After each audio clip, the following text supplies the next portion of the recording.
Buenas noches. Seguimos en este especial que comenzamos ayer aquí en Noticias Caracol. Educación, una dura prueba, en la que les mostramos la mayor cantidad de voces sobre la gran lección que todos estamos asumiendo en estas circunstancias de pandemia. Los colegios públicos y privados han tenido que asumir grandes cambios al pasar de las clases presenciales a la virtualidad a la fuerza, como lo decíamos ayer. Las dudas son enormes entre directivas de colegios y padres de familia, así como entre estudiantes. Viviana Villate habló con ellos. Viviana, adelante. Muy buenas noches. Buenas noches, pues en nuestro recorrido por varias instituciones educativas de carácter público y privado, evidenciamos que cada una de ellas es un universo completamente diferente. Elementos como la infraestructura, el número de estudiantes y los recursos con los que cuentan son fundamentales evaluarlos para un eventual retorno a las clases presenciales. Los detalles en el siguiente informe. Antes de la pandemia, 9.932.000 estudiantes eran atendidos en colegios de Colombia de manera presencial. Pero hoy el panorama cambió y las guías y computadores se convirtieron en el único medio de aprendizaje. El pacto de Ralito, ¿qué es lo que dice? Con lupa en mano, Guillermo Sandoval, profesor de un colegio distrital de Bogotá, revisa las tareas que sus estudiantes hicieron a puño y letra y que le enviaron a través del correo electrónico. Pese a los limitados recursos, él no está de acuerdo con un retorno presencial con alternancia. Por ejemplo, mi salón son 40 y bueno, que vaya a la mitad, 20. Y el trabajo se lo duplica el docente. ¿Por qué? Porque tiene que atender 20 un día, dejar guías para el otro, atender a ese grupo y volver al otro y así sucesivamente. También le preocupa que en un gran porcentaje los docentes y rectores que trabajan en colegios distritales son personas mayores de 60 años. Tendríamos nosotros que, en el caso mío, por ejemplo, seguir trabajando vía virtual. Pero los que son más jóvenes van a tener más trabajo. Y eso implica una reestructuración de horarios y implica una reorganización en todo sentido. Cuenta que en estos 3 meses, más que trabajo virtual, lo que ha podido enseñar ha sido a través de guías que él mismo elabora y que sus estudiantes fotocopian. Pero hacer clases virtuales en tiempo real ha sido imposible, pues la mayoría de ellos no cuenta con los recursos. Como Ana Sofía, estudiante de grado octavo de un colegio distrital. Yo tengo compañeros que tampoco han entregado las tareas por lo mismo. Deberían como ayudarnos a los que no tenemos los recursos. En su casa son 3, madre y 2 hijas en bachillerato, pero ni internet ni computador tienen, solo este celular.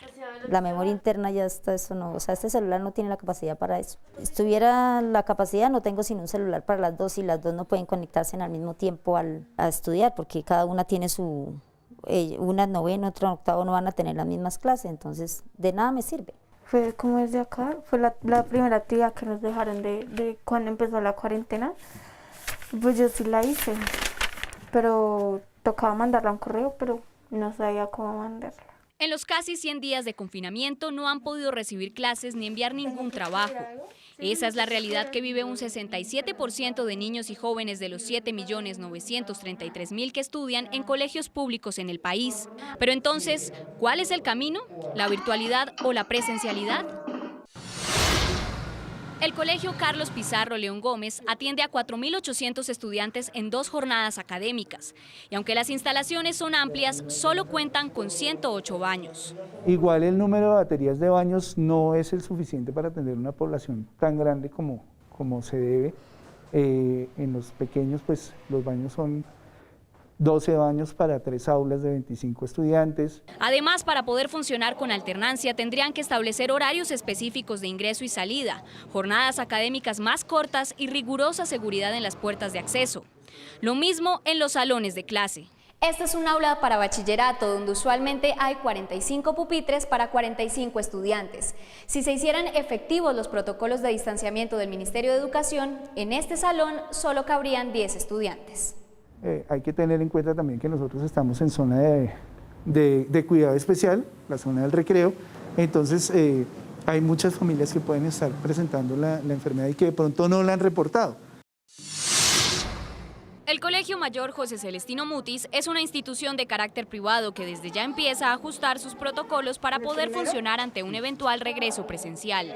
Si las cosas, en cambio de mejorar, empeoran, tenemos que seguir en la clase virtual, que también son buenas porque estamos preparándonos y ya las manejamos mejor que al comienzo de este proceso. Los protocolos ya empiezan a adaptarse, pero ¿qué dicen padres e hijos que hacen parte de instituciones de este tipo? Yo sí no estoy de acuerdo con que todavía los niños regresen a clases. Es muy pronto para exponerlos. Considero que se debe realizar y continuar con la educación virtual. Yo prefiero las clases virtuales porque nos llevamos acá en la casa 3 meses para que después de un día ahí en el colegio presencial nos contagiemos después de 3 meses encerrados cuidándonos. El retorno o no a los planteles educativos dependerá del comportamiento del número de contagios en las próximas semanas. Por su parte, la educación pública, más allá de la pandemia, pide a gritos cambios estructurales y serán los padres de familia quienes tomen la decisión final de volver a las aulas o mantener a sus hijos en la virtualidad. Por su parte, el Ministerio de Educación se mantiene en su posición de entregar todos los lineamientos necesarios para el retorno a las clases en aquellos municipios libres de COVID y de esa manera lograr que la Secretaría de Educación de aquellos municipios, así como las autoridades locales, puedan establecer la mejor ruta para el retorno a las clases presenciales. Viviana, muchas gracias. Todos hablan de reinvención, esa es la palabra de moda en nuestra sociedad. Y si hay sitios donde se habla de reinventarse, es en las universidades. Allí sufren profundos cambios en medio de enormes desafíos. Jessica Cedeño nos cuenta el panorama que encontró en la educación superior. Jessica. Hola, ¿qué tal? Buenas noches. Con el equipo periodístico de Noticias Caracol hablamos con varios rectores de universidades públicas y privadas del país. Algunos de ellos aseguran que ya tienen listos todos los protocolos de bioseguridad para adelantar clases presenciales en sus campus universitarios, mientras que otros aseguran que se van por el modelo virtual, esto con el fin de proteger la salud tanto de docentes como de estudiantes y prevenir el COVID-19. En el siguiente informe les cuento todos los detalles de cómo se preparan las universidades en el país para el segundo ciclo educativo. Universidades públicas. La Universidad Nacional de Colombia y la Universidad Distrital Francisco José de Caldas seguirán el modelo de clases remotas o virtuales, esto con el fin de proteger a sus estudiantes y docentes. Nosotros tenemos el 60% de los profesores mayores de 60 años y los de más riesgo de morbilidad son los profesores. Entonces es una necesidad de cuidar a los profesores y también de cuidar a los estudiantes. No hemos llegado al pico ni se ha aplanado la curva de contagios, por consiguiente tenemos que observar mucho cuidado en el regreso a la presencialidad. Universidades privadas. A diferencia de las universidades públicas, estas optaron por implementar varios modelos educativos que serán escogidos por sus estudiantes. La modalidad presencial para asignaturas prácticas y teórico-prácticas, combinada en la cual tendremos alternancia de estudiantes que atienden presencialmente y van siguiendo de manera virtual. Las clases se dictarán desde el campus y los estudiantes pueden atenderlas con medidas de bioseguridad en el aula o laboratorios o desde sus casas de manera remota. Protocolos de bioseguridad. Universidades como la Javeriana, la Central, la del Área Andina y la EAN, entre otras, ya han implementado protocolos de bioseguridad en sus planteles para las clases presenciales. Vamos a tener una aplicación que se llama Javemóvil, de tal manera que allí lleno mis síntomas y me genera un semáforo verde, amarillo o naranja, de tal manera que me permite el ingreso a cada uno de los edificios de la universidad. Porque en la presencialidad vamos a utilizar los laboratorios, los simuladores, los escenarios que nos permitan potenciar tanto nuestros programas de salud, de ingeniería, de diseño, como de psicología. Tenemos un protocolo de morbilidad y vector de riesgo que nos permitirá saber qué estudiantes, después de realizar un sondeo muy cuidadoso con nuestra unidad de seguridad y salud en el trabajo, determinar qué estudiantes realmente estarán habilitados para venir a la sede. Ayudas estudiantes. Varios claustros universitarios públicos y privados no solo están listos en materia de bioseguridad, también han adelantado alternativas para mantener a sus estudiantes dentro de los programas y tener todas las facilidades de estudio, como 18 líneas de crédito, becas y descuentos. Un bono de apoyo alimentario por 120.000 para 3.700 estudiantes. Se hacen 3 entregas durante el semestre. También hemos hecho el esfuerzo para la adquisición de unos tablets para el préstamo a 2.500 estudiantes. Nosotros hicimos un fondo de emergencia para conseguir tablets, ya hemos comprado 2.500 que las distribuimos a través de las bibliotecas. Vamos a tener gratuidad en las matrículas, Esto se debe y gracias a la Gobernación de Cundinamarca. Ofrecemos un apoyo para nuestros estudiantes denominado Plan Avancemos con un 15% de descuento. Y para nuestros estudiantes nuevos, el plan Inicia tu Historia con un 10% de descuento. El objetivo de estas universidades está puesto en prevenir la deserción. Su lucha está enfocada en que el dicho más conocido en el gremio, un muchacho que sale del sistema no vuelve a entrar, no se haga realidad. Este es el panorama de la educación superior del país. El pedido al gobierno nacional es que brinde más ayudas para apoyar la educación, la ciencia y la tecnología, herramientas fundamentales, según los rectores, para frenar la pandemia. Jessica, gracias. Este aprendizaje en el que estamos todos metidos para tratar de adaptar la manera como se educan nuestros niños y jóvenes plantea preguntas y reflexiones que no solo nos hacemos aquí en Colombia. En el mundo entero hay esas preguntas, están metidos en ese gran dilema de educación en tiempos de coronavirus. María Alejandra Villamizar habló con cabezas de la educación en Colombia para que nos ayuden a entender el momento que atravesamos. María Alejandra. Los cambios que ha producido la pandemia nos dan una idea de cómo la educación podría cambiar para mejor y también para peor a largo plazo. La OCDE estima que 39 países han implementado el cierre total de clases presenciales y otros 22 han anunciado cierres parciales o localizados del sistema educativo. Aunque es demasiado pronto para juzgar cómo las reacciones al COVID-19 afectarán los sistemas educativos en todo el país, hay signos que sugieren que podrían tener impacto duradero en la trayectoria de la innovación y la virtualidad del aprendizaje. Estamos en compañía de rectores de las universidades del norte y también de la Universidad Externado de Colombia, también a la Universidad de AFIT, a Juan Luis Mejía. En el sentido más puro del concepto del aprendizaje, adquirir conocimientos va mucho más allá del ejercicio del aprendizaje mismo. Tiene que ver también con la experiencia, con la vivencia de estar en la universidad. ¿Ustedes cómo creen que va a afectar a los jóvenes esta nueva etapa? Eso se pierde en buena medida y lo que hemos hecho este semestre fue un plan de emergencia donde simplemente lo que hacíamos antes lo pasamos a hacerlo virtualmente. Pero para el segundo semestre estamos haciendo inversiones y ajustes que permitan preparar el currículum para superar algunos de estos problemas que crea la virtualidad. Pongo un ejemplo. Vamos a tener un semestre, nos estamos preparando para un semestre híbrido y le vamos a permitir a los estudiantes que quieran en algunas clases ir al salón de clases donde estará el profesor hablándole tanto a los estudiantes que están presentes en el salón como otros que escojan estar por fuera de la universidad conectados virtualmente. En términos, ¿a usted qué le preocupa como ser humano de los estudiantes? Digamos, ese sentido de disposición al conocimiento, de disposición a la transformación a partir del conocimiento. ¿Usted cree que los cambios van a ser profundos en ese sentido? A ver, yo diría que esto está generando cambios profundos.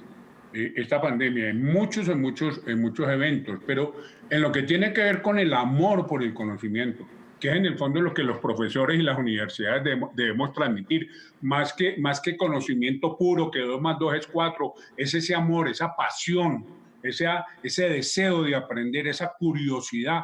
Yo creo que eso va a permanecer, pero yo en ese sentido estoy muy de acuerdo con mi colega Adolfo, porque yo creo que esa pasión se da mucho más cuando uno está en colectivo, porque estar uno apasionado con un computador al frente es más difícil. No es que no se pueda lograr, quizá alguna gente lo logra, pero ese deseo de compartir, ese deseo de comentar cosas nuevas que se aprendieron, de investigaciones novedosas, eso es del campus. La vida universitaria no es solamente asistir a clases. La vida universitaria es una experiencia plena, es una larga conversación entre generaciones, entre grupos sociales, entre áreas del conocimiento. Eso sí lo estamos extrañando, pero yo pienso que muy pronto estaremos de nuevo en los campus universitarios. ¿Ustedes creen que los jóvenes que terminaron este semestre y los que llegan en este segundo semestre del año, todavía durante la pandemia, tendrán inquietudes distintas?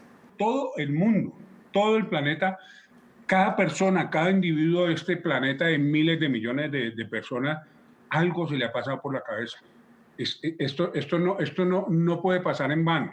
Esto va a dejar muchas secuelas en todo sentido, positivas y negativas. Las económicas van a ser muy negativas como lo estamos viendo, pero hay muchas secuelas que pueden ser positivas. Yo le digo, yo siento, por ejemplo, una mayor adaptación a la incertidumbre. Aprender a convivir, que las cosas no son tan fijas, tan rígidas, sino que cualquier cosa en cualquier momento se puede desbaratar. Y eso genera espacios de libertad, en mi modo de ver las cosas. Va a ser de todas formas, de aquí hasta el futuro, la virtualidad un componente de la pedagogía de la universidad. Yo soy de los que digo que hubiéramos hecho sin la virtualidad, por Dios. Yo a veces pienso que hubiera sido de la humanidad sin la red y sin los dispositivos para nosotros conectarnos a la red. Yo creo que ha sido una bendición poder continuar con todas las dificultades, pero haber podido continuar los procesos. Ese componente de presencialidad al 100% yo creo que se rompió definitivamente. Y vamos a tener que tener, ya usted verá si le pone 10%, 20%, 40%, pero siempre va a haber, creo yo, de aquí en adelante, por lo menos a eso le estamos apostando en el externado, a un componente virtual materia por materia.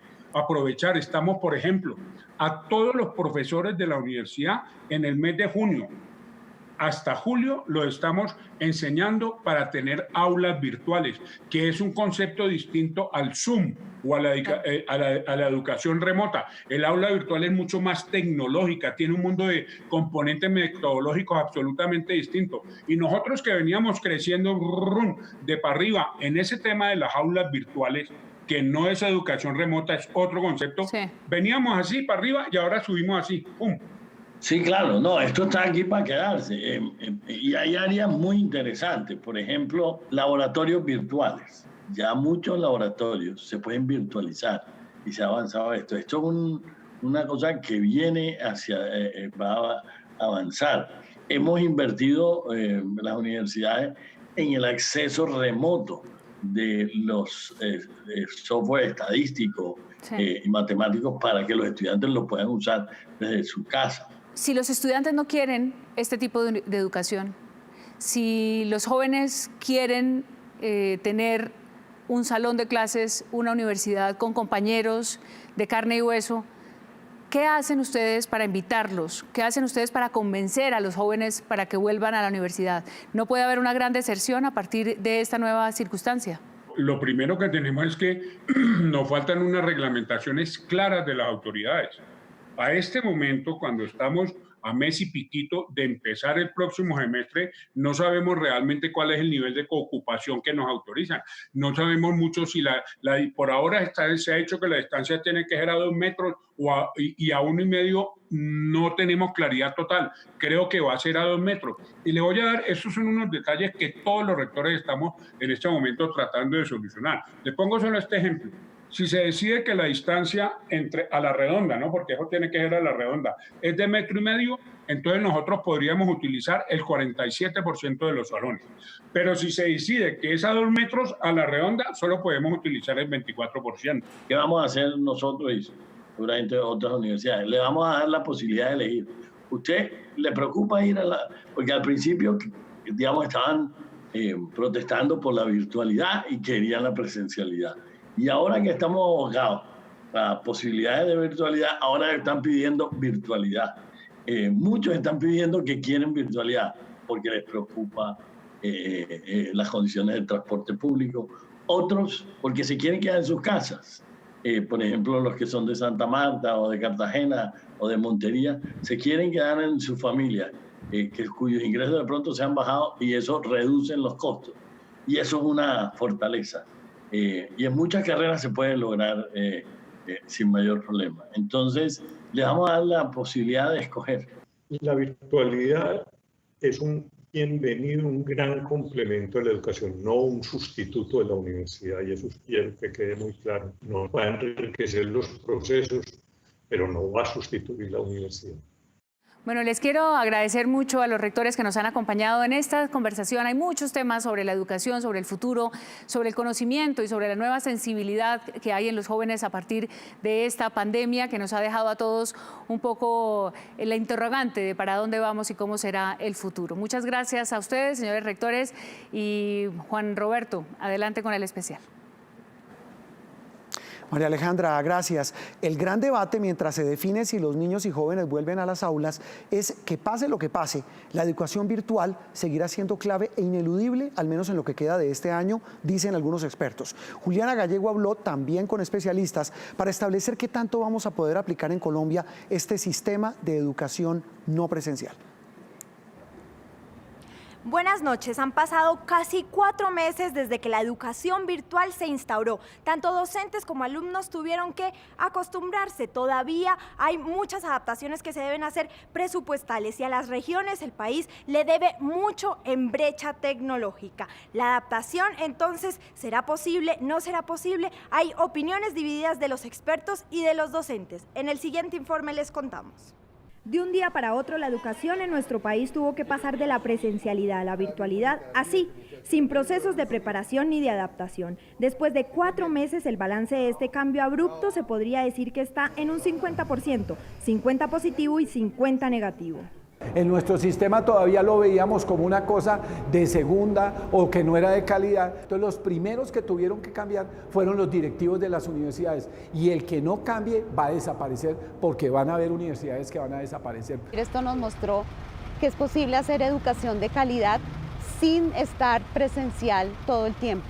Y eso también es una ganancia enorme frente a las pedagogías que se han venido empleando. La evidencia más fuerte en estos meses transcurridos es una situación real que vivimos como país, es la brecha social tecnológica. A lo sumo el 40% de la población tendrá la posibilidad de tener un computador porque el tema es de software y de hardware y entonces ahí es donde está la dificultad. El hilo transversal de esta situación es que la virtualidad no es lo que se empezó a vivir en las aulas desde casa, es un proceso que va mucho más allá. Lo que hasta ahora ha sucedido en la mayoría de los casos son procesos de educación remota o asistida, así lo confirman los expertos y alumnos. La virtualidad no es un ejercicio para replicar cómo se hace una clase en lo presencial. La virtualidad requiere de otros procesos, de mucha autogestión y autoaprendizaje del estudiante. Pero como de todas las crisis de esta educativa, también se sacan fortalezas a nivel virtual. Ahora se convierte en un imperativo para todas las formas de educación llegar a las regiones. Yo lo miro como algo positivo. Es un gran avance para que nuestras universidades cambien la mentalidad. Es un gran avance en lo social, porque la universidad debe llegar a las regiones. Es un gran avance desde el punto de vista de la financiación. Van a ser un gran cambio que va a implicar que mayor gente pueda acceder al sistema. Para Cristian Gómez, estudiante de entrenamiento deportivo, la experiencia ha sido difícil, con episodios desesperanzadores. Reconoce que ha sido un proceso de educación remota y no de virtualidad, pero resalta la capacidad de su universidad para permitirles seguir soñando y cursando sus carreras. Yo creo que presencialmente alcanzamos a llegar sobre el 9, sobre el 10. Y quizás desde estos medios remotos, pues alcanzamos a llegar a un 6, a un 7. Los casos exitosos de educación virtual son aquellos que desde el inicio están pensados para esa modalidad. Camila Jaramillo ha realizado sus últimos 3 años de bachillerato a través de un colegio 100% virtual. Asegura que ha sido más exigente y ha aprendido más que en los colegios tradicionales presenciales. En mi primer año me dio un poco duro porque me tocó ser un poco autodidacta y no conformarme con lo que me dan mis profes, sino buscar en YouTube, buscar tutoriales y otras herramientas para mi beneficio. Porque en el colegio virtual tuve que ser mucho más disciplinada y ser más exigente conmigo misma y darme unos horarios. Me siento muy preparada para una universidad. Los expertos aseguran que las instituciones del futuro deben pasar de invertir en edificios para hacerlo en plataformas, ampliación de redes e insumos tecnológicos para los estudiantes. Los precios también deben variar. Abaratar la educación democratizará el conocimiento y generará accesibilidad. La medida de alternancia, es decir, combinar la educación presencial con la virtual, es una propuesta por el Ministerio de Educación que para muchos expertos es posible que haya llegado para quedarse. Además, hay que decir que muchas universidades se sumaron a ese descuento en la matrícula, lo que quiere decir que como país vamos en ese cambio de chip por una educación virtual más avanzada y para todos. Bueno, pues los temas, las dudas, las incertidumbres y los desafíos están planteados, como ustedes lo acaban de ver, en este especial que hemos presentado a ustedes a lo largo de este fin de semana. Pues para responder a muchas de esas preguntas, saludamos a esta hora a la señora ministra de Educación, María Victoria Angulo. Ministra, buenas noches y gracias por atendernos. Bueno, buenas noches, Juan Roberto. Un saludo a usted y a toda la audiencia que seguramente está pues muy conectada con todos estos temas educativos que son de tanto interés para las familias colombianas. Sí, señores, que nos tocan a todos. Precisamente la primera pregunta es dirigida a responder una inquietud que nos plantean en redes sociales y que los padres de familia hacen recurrentemente. Ellos aún se preguntan si sus hijos van a volver a las aulas. ¿Quién y cómo se define ese regreso, ministra? Bueno, oportuna pregunta, Juan Roberto, porque ayuda a generar confianza y dar tranquilidad a las familias. Entonces le cuento por pasos. Nosotros el día 13 de junio publicamos los lineamientos. Están a disposición de los padres de familia y obviamente de la comunidad educativa. Los lineamientos tienen 12 anexos, muchos detalles que les hablan de todos los protocolos de bioseguridad. ¿Por qué se publicó esto desde esta fecha? Porque era clave que como sistema, Juan Roberto, nos preparáramos. Y ante su pregunta sobre las fechas, el mes de agosto fue tomado como un mes donde estuvieran organizadas las decisiones de las entidades territoriales. ¿Y qué decisiones son? Son decisiones o de continuar en estudio en casa o de más adelante iniciar un proceso de alternancia y presencialidad. ¿De qué depende? Primero, de cómo evolucione la pandemia en cada región. Sabe usted que esta evolución no ha sido homogénea en todo el país. Y segundo, obviamente, de que estén preparados los protocolos y de que hayan sido construidos y contengan también toda la aceptación de los padres de familia, porque ese consentimiento va a ser fundamental para que en el momento indicado los niños acudan a este esquema que hemos llamado presencialidad. Así lo ha definido la UNESCO y dicho en palabras muy sencillas, es encontrar el momento donde el estudiante pueda trabajar en casa, pero también pueda ir retomando ejercicios de presencialidad. Eso que menciona usted, ministra, es fundamental. ¿Ese retorno a la presencialidad es opcional? Es decir, un padre de familia o un estudiante pueden decir, no quiero ir, quiero seguir en clases virtuales. Los niños que tengan comorbilidades o algún miembro de su familia o que, como usted manifiesta, consideran los padres que no es el momento de regresar en un modelo de alternancia en el mes que se determine, pues irán compartiendo esta información con los colegios y todos como sistema educativo tenemos que tener la flexibilidad para acompañar al niño en estudio en casa o en el momento indicado ir haciendo estos ejercicios de presencialidad con alternancia. Ministra, ¿esa potestad también opera para colegios y universidades? ¿Pueden sus directivas decir no volvemos a las clases presenciales? Para educación superior nosotros elaboramos y compartimos la directiva 13. Esa directiva, en términos sencillos, lo que invitaba era meses de junio y julio reactivar laboratorios en las ciudades y entidades territoriales que así lo dispusieran y con los protocolos. Vemos hoy ya varias universidades que han iniciado prácticas de laboratorio con grupos pequeños, con todas las normas de distanciamiento social y cuidado, para terminar lo que era este primer semestre. Para segundo semestre, es decir, a partir de agosto, ellas también están trabajando en unos protocolos y obviamente serán muy distintas las decisiones que uno tome en un departamento, en una ciudad capital, con una evolución determinada de la pandemia o en un municipio no COVID. Allí tenemos a los rectores en la mejor disposición, porque obviamente, Juan Roberto, también hay la expectativa de los estudiantes de va a ser 100% estudio en casa y todos están trabajando para que se puedan dar las condiciones donde en el momento indicado usted pueda combinar estudio en casa y también presencialidad con alternancia. Algunas agremiaciones han asegurado que el gobierno quiere que acomode lugar, vuelvan a las aulas. Con lo que usted nos dice, eso no es así. Es potestativo también de un profesor decir, yo no voy porque tengo miedo y no quiero contagiarme. Estas decisiones median muchas variables y se hacen en equipo. Yo creo que allí pues estará a la mejor disposición de la comunidad educativa a ir entendiendo los momentos y siempre sabiendo que los protocolos van claramente a salvaguardar y acompañar la comunidad educativa en pleno, no solamente los niños y los jóvenes. Suponemos, ministra, que esos protocolos también aplican para jardines infantiles, donde también hay muchas preguntas sobre el eventual retorno. Y como lo vimos en este especial, muchos expertos dicen que para esos niños, para la primera infancia, es fundamental la presencialidad. De acuerdo, Juan Roberto, qué bueno que hablamos de jardines para mencionar diversos temas. Claro que están allí, hay un anexo especial en los protocolos para primera infancia, construido con el ICBF, con la Consejería de Niñez y Juventud y con Salud.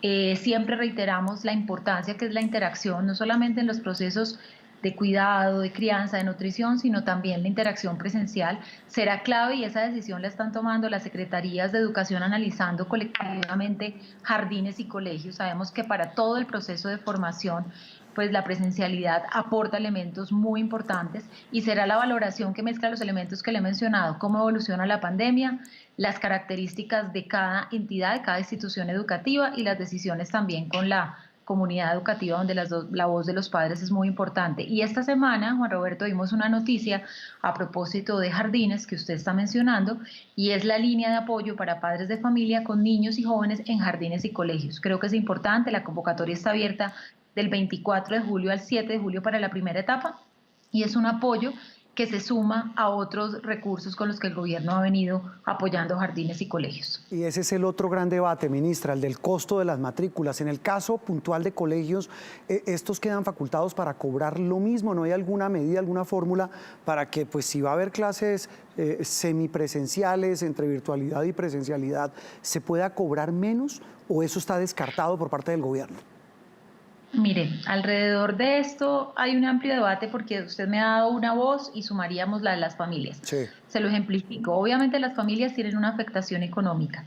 Para ello viene no solamente la línea que le menciono, sino también los apoyos en educación superior. Si usted se pone del otro lado de la mesa, también están las instituciones que claramente han tenido una afectación.